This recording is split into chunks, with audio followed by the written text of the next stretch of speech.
Our mission, and we choose to accept it, is zero injuries and zero environmental impact. A healthy workforce and environment is key to our nation's continued success. The Mission Zero podcast is a deep dive with the industry's top experts into the health, safety, and environmental aspects of today's workplace. Our mission is to be a platform for new ideas and strategies that, when implemented, will improve our safety, our environment, and how we govern out business. We are making the world safer, and we're going to have fun doing it. Okay, welcome everybody to a new episode of the Mission Zero podcast. Today I am at the facility of Lonestar Industrial Materials talking to their CEO, Patrick Blake. How are you, sir? I'm very well. Thank you very much. Thank you for coming on the podcast. I have a lot of interviews with certain people, with certain letters in that HSC, and very rarely have I been able to get a good environmental interview out of this. Saw your products maybe a couple months ago, and I was pretty blown away by them, what you're doing here. But before we do that, what I like to do on the Mission Zero podcast is to have you tell us a little bit about yourself, not digging too deep, but tell us about your life, where you're from, and what brought your career to this point. Sure. It's always easy to talk about yourself. I'm from Houston, Katy specifically, born and raised. I went to Katy High School and fortunate enough to go to Texas A&M. Left Texas A&M in 2005 and started my career as an MWD in the oil field in 2009. Had a great time, went to work for a directional company. I'm sure everyone's familiar with Leam. And so spent time in the Haynesville, the Eagle Ford, Mid-Con, did my tour. Shortly before I knew it, I was in directional drilling, spent quite a bit of time with various other companies, learning tricks of the trade in the oil field. Really enjoyed my time, probably about 10 years in the field altogether. And then in 2019, we brought it in and decided to start our own directional company. Had great relationships with our customers. It carried over, performed quite well. I was really enjoying the oil field as always. And unfortunately in 2020, like most companies, we saw a lot of opportunities slip away. During that time, my partners and I were definitely looking for other opportunities. And one of the things that was, clearly coming down the pipe were the sustainable development goals and, the need to be, environmentally proactive. And it's something that we really didn't necessarily have a lot of opportunity to participate in from the directional drilling standpoint. We could definitely see the need for it, definitely see things developing where they were going, but there weren't a lot of solutions. So in 2020, when the opportunity to drill kind of disappeared, we started looking at some other options, and the industrial hemp industry was something that really jumped off the page to us. We didn't want to create a similar environment and get into the CBD side of things. We saw more advantages from a technical and engineering side of the fiber and herd application. So essentially the stock of the plant is what we were focused on. So, our company was allowed to kind of transcend the typical issues when it came to this space. We don't do anything with the flower. There's nothing that's consumable. But coming from the oil field, we had a unique perspective in the fact that we were able to run fluid retention tests fluid recovery tests on the actual material. And what was unique that we found about hemp was that it doesn't really absorb oil, but it encapsulates. So it gives it unique properties to be hydrophobic, but at the same time have extreme properties when it comes to absorbing or retaining oil or oil-like products. So as we kind of launched into Lonestar, we developed this company with the idea that we would be providing sustainable materials that would go into different manufacturing processes, as well as provide hazmat remediation materials and things that we could develop into spill prevention and containment. Soon after we finished our cap raise in 2021 to launch our facility, and at that time, hemp was deregulated from a federal level in 2018, and then from a state level in 2020. So that was really the first opportunity that anybody, especially ourselves, had to jump into the market. And so 2021, we were successful in closing our cap raise. We found our location in Waller, Texas, shortly thereafter in September. And because this hasn't really ever been done in the United States before, with the exception of maybe one other or two other places. The equipment domestically wasn't available. So once we had found our location, the next challenge was putting everything together and developing and designing the equipment that was actually going to do the job. Not to get too personal, but, around that time, in September, right after we found our location, I was diagnosed with stage 3 colon colorectal cancer. Something that was kind of took me by surprise, mainly due to the fact that, especially if you look at you. Yeah, thanks, man. Well, you can't see him, but he's not a slight of man.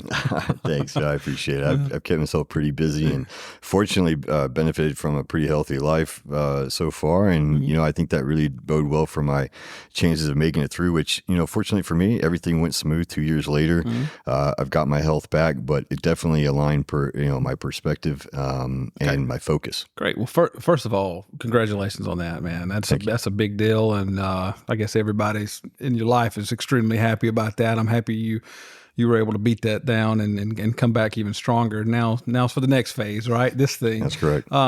So let's go back and take Lonestar kind of piece by piece. You started to come up with the idea. You said, no one was in the industrial hemp market. I've never heard of it. I didn't know there was such thing. The only time I'd ever read about hemp was in the 1700s. Thomas Jefferson was a big proponent of it, using it in different things. And that really kind of changed my perspective on what it could be or what it is. And because everybody associates it immediately with a stoner in the corner. But right. So your first application with this product, one step by step, what was the first thing that you were trying to build with it? So one, we were really just trying to wrap our head around, why it was deregulated. Simply, and everyone has their opinion, but to me, it's very clear. We just lack the technology to differentiate between, cannabis and its sober cousin, hemp. Mm-hmm. Hemp has been used for, centuries at this point, for, it's used as one of the strongest tensile strengths for textiles known to man. Outside of spider silk, it's extremely strong, anywhere between 400 and 900 Newton meters to be exact. So we see, for, Europe using this stuff for textiles for years just because of its enhanced properties. And so that was one of the key things that we were trying to focus on as far as, one of the, main aspects of hemp. We saw that it could be used in a diversity of different applications. We saw that it gave a value proposition, but, trying to understand the history of hemp, we realized that we just didn't have the technology to differentiate between cannabis and industrial hemp. So the government made it really easy and said, this is all illegal. Flash forward to modern age, we have, handheld devices that can go out there and easily differentiate between the two. And even further, we transcend a lot of those issues, and this is an important aspect to our business, by harvesting the plant before it even goes to flower. So part of the big sustainability message here is that, you can grow a tree in about 9 years, and you can grow hemp in about 90 days. Mm. And with our genetics, we can grow hemp here in Texas at 6 tons per acre in 90 days with no fertilizer, no pesticides, no input. And at the same time is remediating the soil, pulling hard metals and chemicals out for the rotational crops that'll come in thereafter. So instead of growing tree for 9 years, you can grow hemp in 90 days. And that is the main key to it being sustainable. Yeah, that's because that was always the thing with trees, and you're cutting them down before you could ever replace them. I mean, it's a 20-year, 30-year cycle. Okay, so that's interesting. What was the first product that you guys developed with the hemp? What was the first product you guys came up with? Well, so the first product that really kind of opened our eyes to the different applications, and especially in regards to our current product line, were the boom socks. So what we did was we ground the hemp material. Well, real quick, explain what that is. Sorry. Okay. Yeah. So a boom sock is basically a 4 to 8 inch diameter mesh that is filled with our material. And what that does is it's a conical sock. And what it's used to do is create a barrier and to contain any type of spill. So if you had a spill on the concrete and it was spreading out all over the place, what you would do is you take the sock and you put it around the perimeter, and that sock would contain that spill. But one of the key things that was unique about our product that we found out through the oil field was that, this was uniquely adept to maritime application, right? So if you have an oil spill or an oil and water type application, hemp, because of its hydrophobic nature, would float on water, but because of the encapsulation properties of the fiber, would absorb all the oil. So it allowed the product to float on water, and you could sequester an oil spill. So if you had an oil spill on water, you could essentially take our sock and you could line around the outside, and oil would not escape. And then as the water would pass through the sock, it would allow the water to pass through, and it would create a filter and capture all that oil. So one of the ways that we found this out was we made one of these socks as a prototype, and then we had a friend of ours that was drilling a well in West Texas, and he had to divert 250 gallons into the reserve pits. And he said, Pat, it'd be really interesting to see what your sock would do and how much of this oil we can get out of this reserve pit. And so we drove out to West Texas and we deployed the sock, and within 36 hours later, we saw about 80% of that oil had been reclaimed. And we were shocked. We took pictures, we documented everything, and this was like our first, big clue that we had something really special on our hands. So the next step was just to kind of determine, well, how long will this sock actually float? So we left it out there for another 6 weeks, and it never sank. We ended up pulling around 200 pounds of that oil out of the reserve pit with no labor. And so that was very impressive. Okay. And currently this product is just used with a different material. What is the material that's currently being used in these on site? So typically right now, the lowest common denominator when it comes to materials is plastic, right? So what you end up getting a boom sock that the industry is typically using that is plastic, cleaning up plastic. And one of the things that we wanted to do is we wanted to create an environment, an ecosystem where we could use our product, it could do its job, and then we could pull that product back in and then recycle it or repurpose it. So that would complete the sustainability cycle. And so when we noticed that the current market was using boom socks that were made with poly, it was plastic clean up plastic, and the only destination for that would be a landfill. And so what's interesting about our products is because they're 100% organic and they're made from hemp, and hemp burns at 8,000 BTU, which is very clean and it's hot, that we could take our product after it's been used, and we could take it to a fuel blending facility or a fuel extraction facility, and it could be recycled, reclaimed. So that this was a different life cycle path than taking everything to head to a dump. So this was more eco-friendly. It was more sustainable, all around, just a win-win. Okay, gotcha.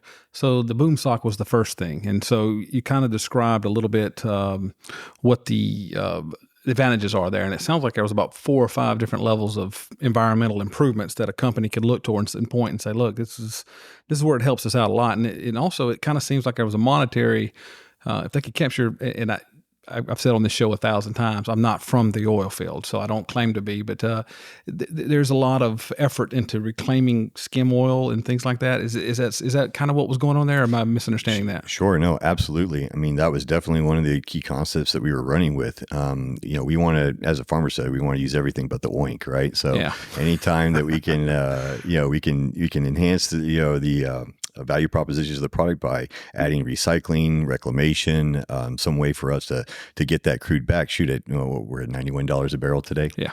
So that was it's important. Yeah, it's important. So moving forward, those are all really big topics, and more importantly than anything, as we move along as a going concern, we're looking at a major carbon sink. Everything that we do is sequestering a massive amount of carbon. Now, not everybody's concerned about this, right? And I understand why, but at the end of the day, if our customers do have a focus on their carbon footprint and they do have an interest in carbon offsets, anytime that they're using our product, this is a perfect application and a perfect example of how our carbon credit is actually used and how it's quantified and qualified, right? So at the end of the day, the hemp plant is, producing anywhere between 9 tons of carbon sequestration per acre.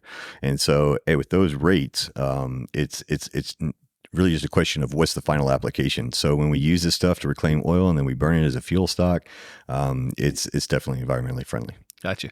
So that was the first product came along. It was successful. What other products do you have that are either developed or in line for development? So we've got quite a few interesting things. So we have a granular loose absorbent that's very cheap, cost effective. We've in our fluid recovery test, it's the only product on the market that has a better than 1-to-1 ratio of weight to gallons of crude oil that it can pick up. So our GSA product is our Green Star absorbent. It's one of our mainstays. And just to give you an example of how effective this is, we did a competitive. And describe that. What is it? What kind of? How does that come? How does that? It comes as a loose granular absorbent. It's like a powder, and it's got our fiber and herd in there. So it's fairly well broken up. It's not quite dusty, but it's excellent for applications that like on an oil rig or in an open environment. Is it? Maybe I've seen these little things they put on mechanic shops. Is it something similar to that? Yeah, we would be replacing kitty litter, right? Okay. So that's one of the main applications for the GSA. Okay. And then to take that a step further, we were working with some big auto manufacturers that are heavy into the EV space, and they said, Pat, we really like your absorbents. We love the fact that they're environmentally friendly, and they would just simply work better than anything else that's available in the market. But as we continue to work with the EV cars, we have a need for an acid absorbent. Is there something that you could do for us? Because this absorbs so well. We're using less than a pound of this to clean up a gallon of oil. That's pretty amazing. And what do they typically? How much? Oh, anywhere between 2.5 pounds. The leading absorbent is 2.23 pounds per gallon, and we're 0.83. So that's a good number to realize. Yeah, it's significant, right? Yeah, so the easiest way for us to sell the product is just to put it in people's hands. We just let the product do the work. There you go. And so one of the big three came back to us and said, we would love to see this in an acid absorbent. And I said, well, I'd love to do that for you, and I think the product is already there. But once it absorbs acid, it stays acidic, and that's a big problem. And so, not being a shade tree chemist myself, I thought that it would be an easy solution by adding a little sodium bicarbonate. Right. And the sodium bicarbonate baking soda added to our mixture with a little bit of tactifier, it ended up being the solution. So not only does it absorb acid, but it also has the ability to neutralize. And so when we looked at the other products that were on the market that did that, there were few and far between, and the ones that were available were extremely expensive and inefficient. So we can give, in a 10-gallon bucket, we can give 12 gallons of absorption, and our competitors can only offer 4 in the same volume. So it's economic, it's efficient, it just works great. Okay.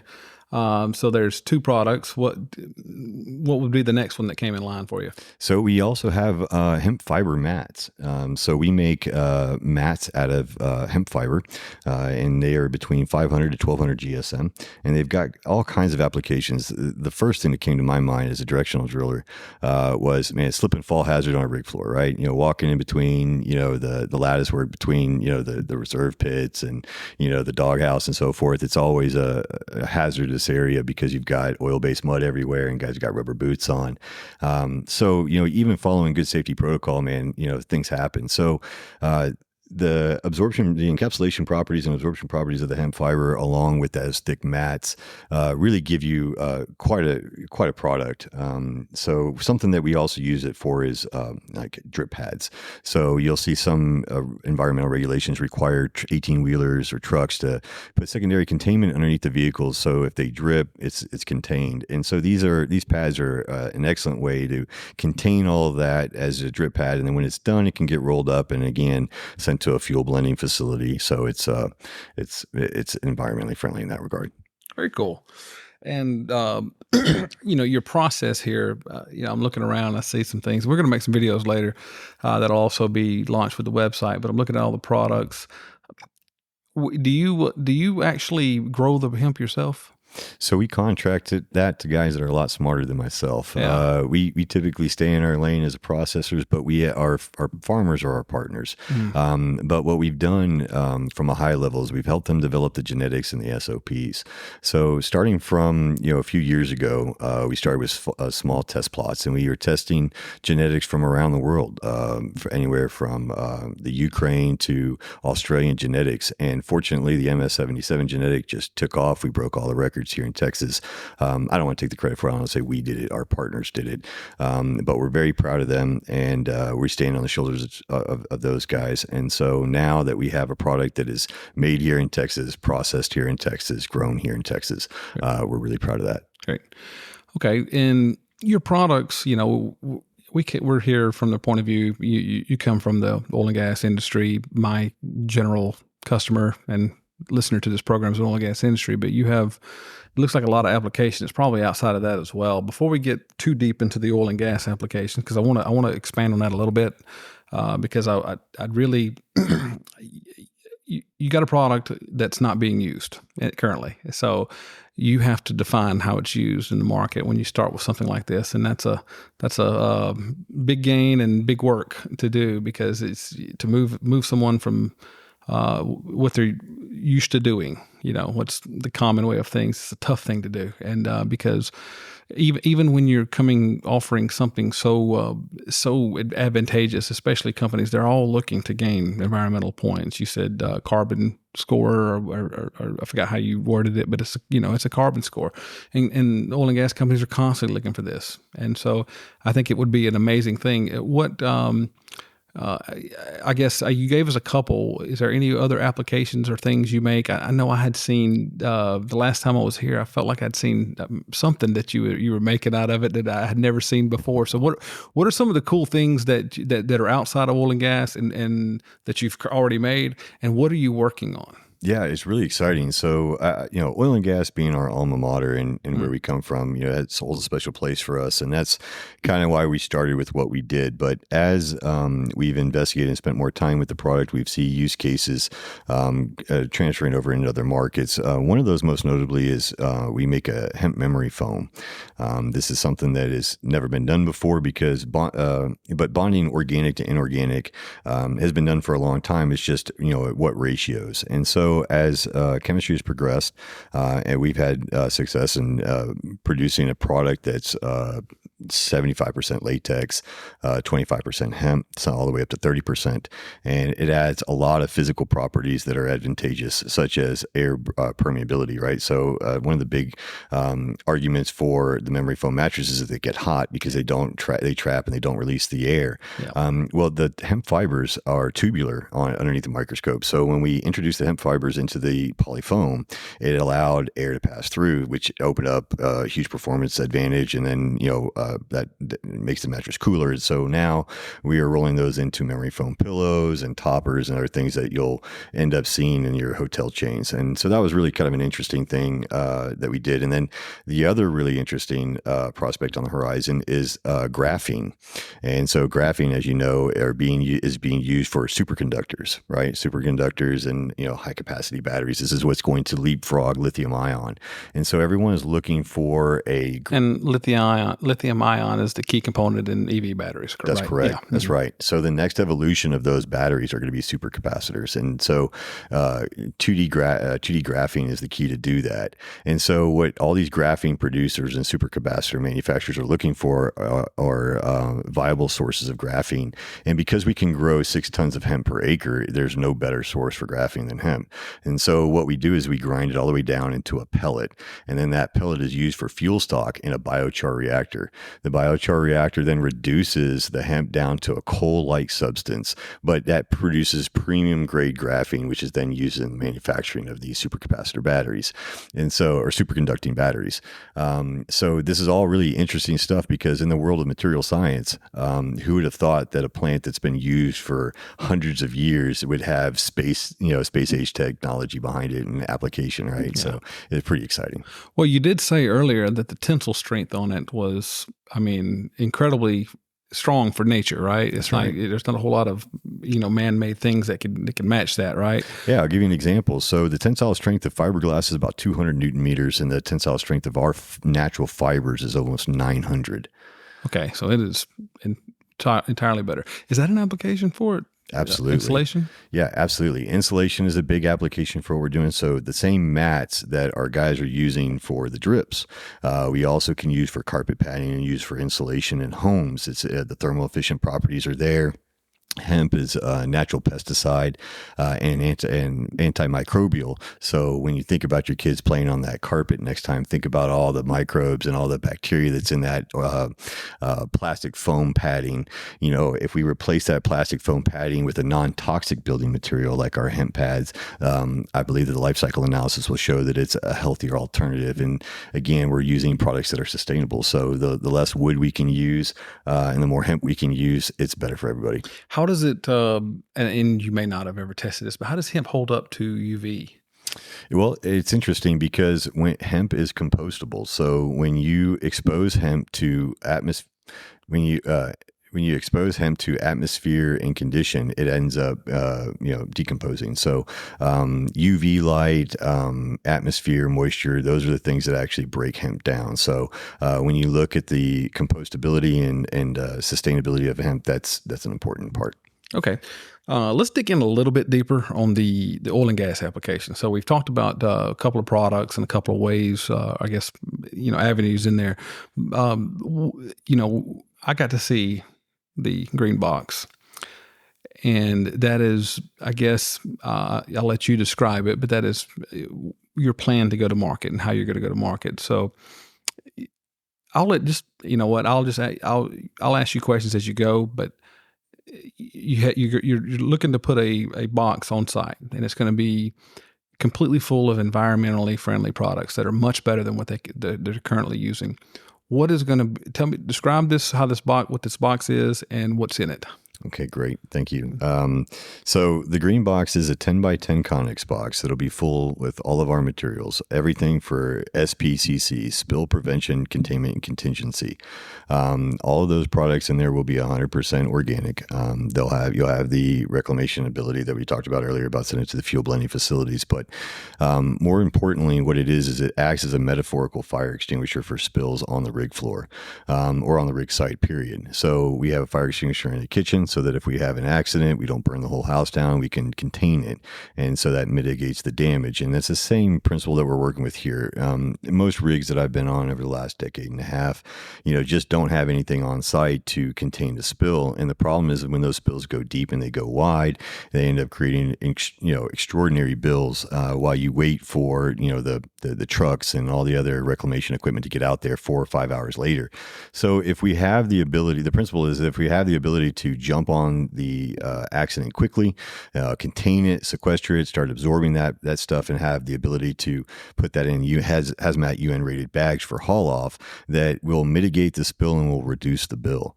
And so that's the principle behind that, is to have that on site ready to go. If there's a problem, the rig hands can quickly deploy those materials and get the scene cleaned up quickly. How many different products will be in there? So you'll have about a half a dozen different products. Can you go? And we know the boom sock will be in there, but after that, sure. So we're going to supply boom socks in different sizes. So you'll have the 4-inch and you also have the 6-inch. They'll be used for different reasons. You'll have the loose green star absorbent. You'll have acid absorbent. We'll have absorbent pillows, and we'll also have the mats. And then accompanying the mats, we'll have secondary containment, and we'll have all the UN rated bags, because most of the time the first question we get is, okay, guys, once we're done cleaning up the mess, where do we put it? And that's just as important as what you cleaned it up with, right? So to address that, we were looking at something that, we're looking at the most economic and efficient ways to go about it. And typically the industry deals with it, steel drums or some really expensive plastic overpack. And so in our particular case, what we did is we spent time working with manufacturers to develop a UN rated bag. It's a agricultural bag with a plastic lining on the inside. And the important part about that is that we can roll up 40, 50 of these things and put them in our Connex box. So what it essentially does is gives you recycling cans, 45, 50 recycling cans right there on site, and you just use them as you need it. And as those bags fill up, we can provide a service that will come out there, haul those off, and also provide the reporting. So when a spill takes place on scene, we create a number, and that number is used to track that spill and the materials used to clean it up. And so what we'll be able to do is go back to our clients and hand them a report that shows them start to finish what happened, how it was cleaned up, and where it was taken to, so that you have start to finish tracking of the spill to reclamation. Yeah. because they want to know that, because that's cradle to grave. They got to know where that is. That's right. So typically speaking, when you said recycle, what's these products? You said half a dozen. What is happening to these products? That's what's in the market now. When you were doing this in the field, what was happening to these products after they were used? Or what's currently happening, I guess, is the question. Yeah. So, and listen, guys don't really know that they're doing the wrong thing. But, the truth of the matter is 99% of this stuff is going into a dumpster, right? And that dumpster is then taken to a landfill and it's being disposed of improperly. Now, it's just, the fact of the matter is that most of the time this is happening because there isn't a better alternative. There just is there's no other option. This is the only way that we have to dispose of it. So that's what's done. And so our first step was to provide that green box so that there is an alternative. It's like no one's going to recycle if there's no recycling can on location. So what we want to do is provide them with the tools and the equipment so that they can actually dispose of these spills in the right way. Okay, gotcha. Okay, well, I mean, I don't imagine currently they're getting reporting on a spill. Did you ever get that? So it's interesting. That's an interesting service there. When you said that, it kind of took me off. I was like, really? Okay. Yeah. Well, what's interesting is that as we've delved deeper into this particular market space, we recognize that things are different in different parts of the country. Up in the East Coast, we found out that reporting is extremely important. The regulatory bodies in Pennsylvania and require operators to report every spill. So this is something that it's not, a voluntary thing. It's a mandate. So with that being the case, you see more of what we're offering in the Upper East Coast. Mm-hmm. Guys are attempting to do what we're doing with rental trailers, but the products in those trailers are not, they're not made out of hemp. They're not made out of anything that's sustainable. So we're trying to take that a step further, and we're trying to bring those best practices down to West Texas, Permian Basin, places that typically haven't embraced this yet, but we understand that it's on the way. Okay, gotcha. And nothing in that, and maybe I misheard you, but nothing in that box will go to a landfill. It doesn't have to. Yeah. So there's a way to make that almost, that you hear this word a lot, net zero. That's right. But that it seems like you have a way to make that box go from a landfill filler to a net zero energy product. Yeah, we think that the exciting part about what we do is that everything we're doing is a carbon sink, right? Yeah. So this is just a well for carbon. I mean, as we grow the product, it's sequestering carbon out of the atmosphere. As we use the product in the field to clean up oil spills and anything else, again, we're reclamating petroleum and carbon. So it's pretty cool. Yeah. So if a company, I guess, you've given a lot of detail here, a lot of measurements and things that I'll be honest, I didn't know exactly what, but I guarantee you safety professionals will. What would you say, what would be I guess, let me ask you this question. Tell me how, if a CEO of an oil company asks you, what exactly is this going to do for our company? What would be your 2-minute or 1-minute elevator pitch on Lonestar and your hemp product and why companies need to bring this on? Yeah, I think that's a good question. So first and foremost, you're being a proactive thought leader, and we all have, we all want to be leave the planet Earth better than when we found it for our kids. This is something that I personally have endeared myself to. The older that I get, the more important that becomes to me. So, in the effort of being environmentally friendly and proactive, that's the number one takeaway here. But more importantly, that we want to provide something that's economic. We want to fill a need. So obviously, when we have a spill, there's a need to clean it up. And now the question is can we do a better job in that process? And I think so. And that starts with the products that we use to actually clean that oil spill up. And then secondarily, what are we doing for reporting and tracking? So responsibility. And then tertiary, where is the final destination? Where's the permanence, right? What's the final destination for this material? Is it going to a landfill, or or can it be repurposed for something more advantageous? And so that's where we're at. Well, you're definitely onto something, because I have never seen this anywhere. I don't think, a lot of people are getting into using natural products for things in hemp, but I've yet to come across anyone trying to present it to the oil field or taking the time to develop sophisticated products that you've done that come and work for the oil field and improve their jobs and what they can do. Because I've talked to so many people, and the number one thing they're trying to do is improve that environmental score, however that's scored. They all have ESG now. environmental social governance, and it's all a big part of what they do. And this is they've gotten really good at the social part of it. That's DEI and all that stuff, but they find it more difficult to find environmental solutions. So because they're just not there, and so you're offering one that's there. Your products, your website, how would someone find more information about you? What is your website? It's lonestarim.com. So it's short for industrial materials. So www.lonestarim.com.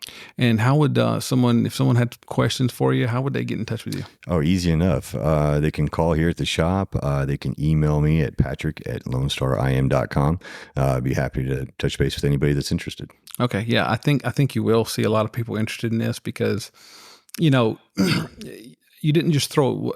I think what the audience had gotten from this interview is that you just didn't throw things out there. You had everything you said. You had numbers on it, and you had studies on it. Like you went and studied your own results, and that's important because you can't just make something and say it works. Like when I make fire resistant clothing, I had to put that thing to the fire before I ever sold it to somebody, and I've got that video they can see, and so you've got this evidence of it, and I think I couldn't be more fired up for you, man, because I think this thing is real, and I think I've rarely seen something that has so applicable and so ready.